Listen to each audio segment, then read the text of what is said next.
University is a mirror of a city. So when I got the chance to visit Milan, I wanted to visit its universities.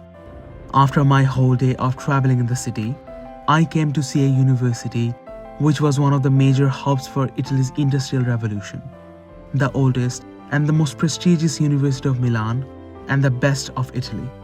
This is Politecnico di Milano, and I am really excited to visit it.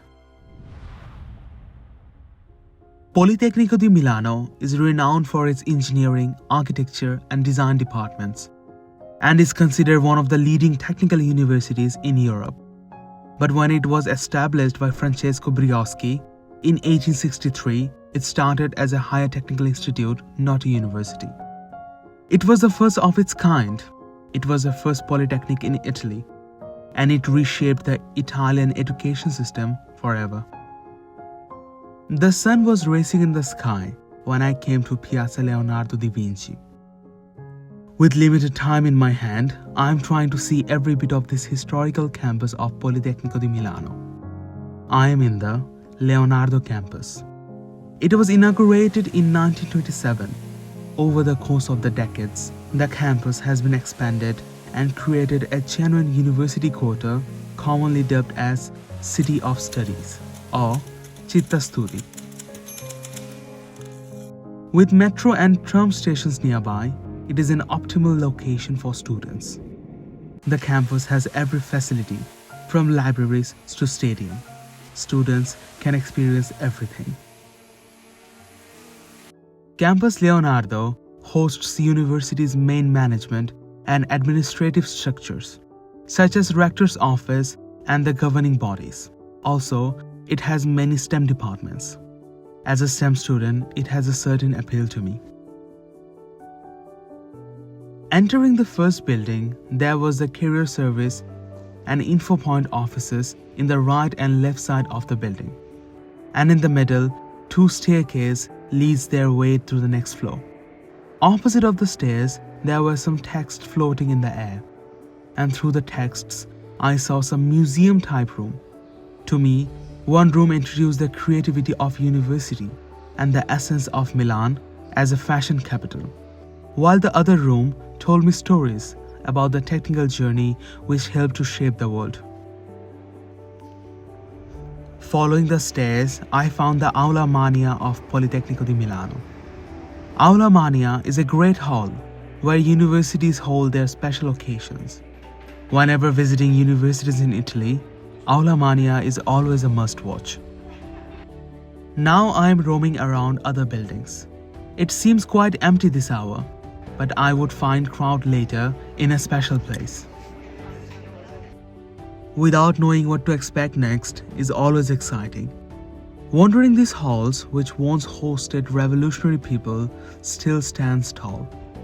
This is what a typical classroom of this university looks like, although classrooms can vary a lot depending on courses. Coming downstairs, these vending machines offer me a cold beverage, as it does to the students during breaks. In between buildings, there are lots of open places for students to study, to relax, to clear their mind before starting another 2-hour lecture.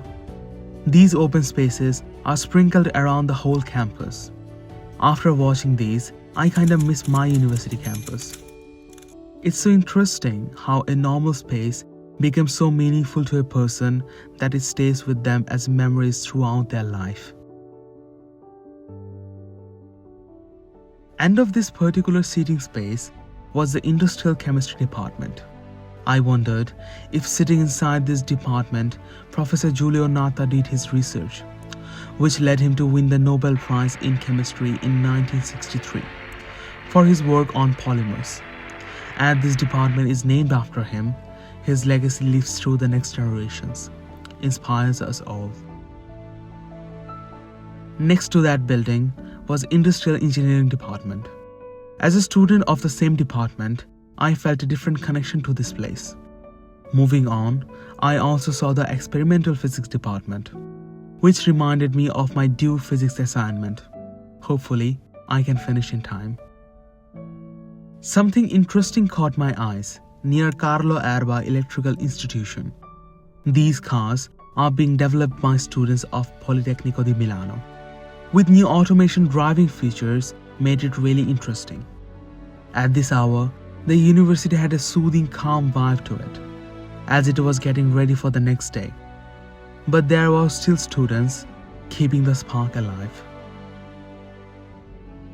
Walking outside, there was this beautiful tram path dividing a road between university buildings, and I arrived to the modern side of campus Leonardo.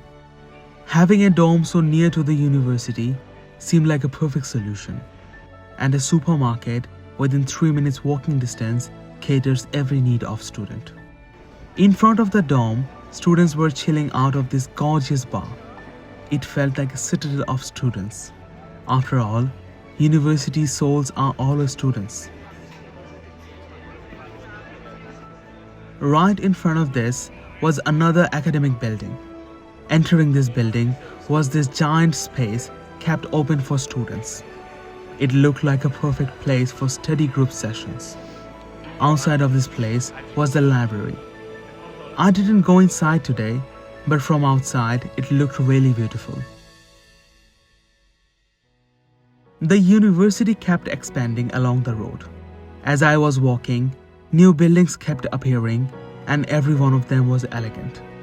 But as I had to go to another place before returning home, I couldn't explore more. On my way of returning, I saw the official store of Polimi, and the tour finished for today. In the end, Politecnico di Milano stands tall to its reputation. Still a lot left to discover. I want to come again and visit more. Who knows, the next time I arrived, I may arrive as a student of Politecnico di Milano. Till then,